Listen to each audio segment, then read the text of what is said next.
Dès les prochains mois, l'UMP aura changé de nom. Ce sera les Républicains, selon le vœu de Nicolas Sarkozy. Au total, 5 noms depuis 1947.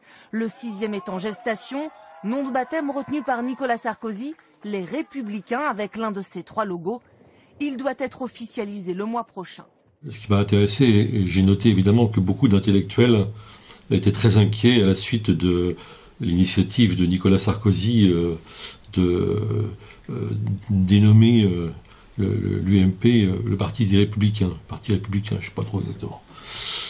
Ces intellectuels, ils ont raison, parce qu'effectivement c'est une captation d'héritage et l'usurpation d'un patrimoine historique. Et c'est pas simplement une opération de com, il y a bien sûr beaucoup de fonds dans cette affaire-là. Il y a à la fois, sans aucun doute, l'expression de l'admiration sans borne de Sarkozy pour la droite américaine, les Républicains, et pas Lincoln, hélas, qui était un républicain plutôt intéressant historiquement, mais plutôt les Bush et même le Tea Party. On voit très bien l'entourage de Sarkozy aujourd'hui, les Estrosi et autres, sont plutôt de ce côté-là. C'est tous les Français d'ailleurs qui sont menacés. C'est la civilisation judéo-chrétienne dont nous sommes les héritiers aujourd'hui qui est menacée par ce que j'appelle l'islamo-fascisme, qui a décidé que ce soit dans l'État islamiste, en Irak, en Syrie et ailleurs, mais aussi à travers les 5e colonnes et ces réseaux infiltrés dans nos caves, dans nos garages, dans les lieux clandestins. 5e colonne. Oui, j'y vais fort. C'est une 3e guerre mondiale qui nous est déclarée. C'est à la fois l'imitation du modèle américain et en même temps l'affirmation d'une droite très très réactionnaire.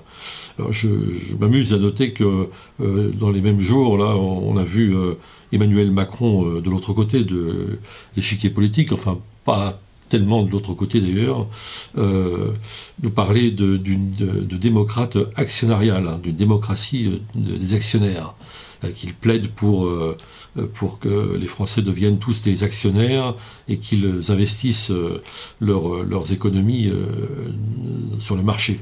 Alors de là à ce qu'on ait d'un côté des républicains et de l'autre côté des démocrates qui seraient des démocrates actionnariales, il n'y a pas très très loin, on aurait copie conforme du système américain. Bon, mais cela dit, je pense qu'il y a un homme qui ne doit pas être tout à fait d'accord, même s'il voudrait effacer le mot socialisme du vocabulaire français, c'est Manuel Valls, parce que lui, il a besoin de la République, justement. Il l'utilise beaucoup, et il l'utilise dans toutes ses ambiguïtés. Parce que finalement, ce que j'essaye de dire, c'est que le gros problème de la tentative de Sarkozy, c'est bien sûr qu'il usurpe un patrimoine qui est collectif, mais aussi qu'il dissiperait d'une certaine façon l'équivoque républicaine, au sens où la République aujourd'hui est très utile, elle permet un double jeu. À la fois, c'est la République originelle, c'est-à-dire qui est justement anti-ethniciste, la première République, celle qui est contre les communautés, mais aussi c'est malheureusement devenu, dans la bouche de certains, et Manuel Valls n'est pas du tout exempt de ce reproche, un cri de ralliement de tous ceux qui veulent défendre une France un petit peu chimérique.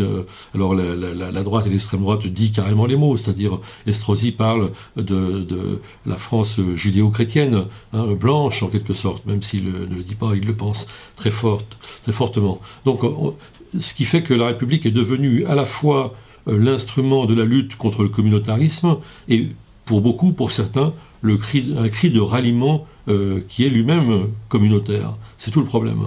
Parce que finalement, dans l'histoire, on le voit bien, la République, elle a souvent confondu l'égalité et l'uniformité. Et tout le problème est là.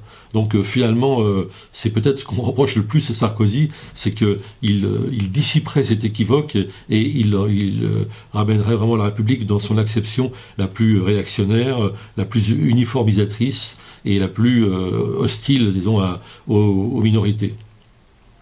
Alors dans le journal cette semaine aussi, on a un mini-dossier et des révélations sur le scandale de l'amiante qui continue de faire des morts, qui en fera plus encore, sans que les pouvoirs publics bougent tellement. C'est un travail de Thierry Brun, dont je recommande évidemment la lecture.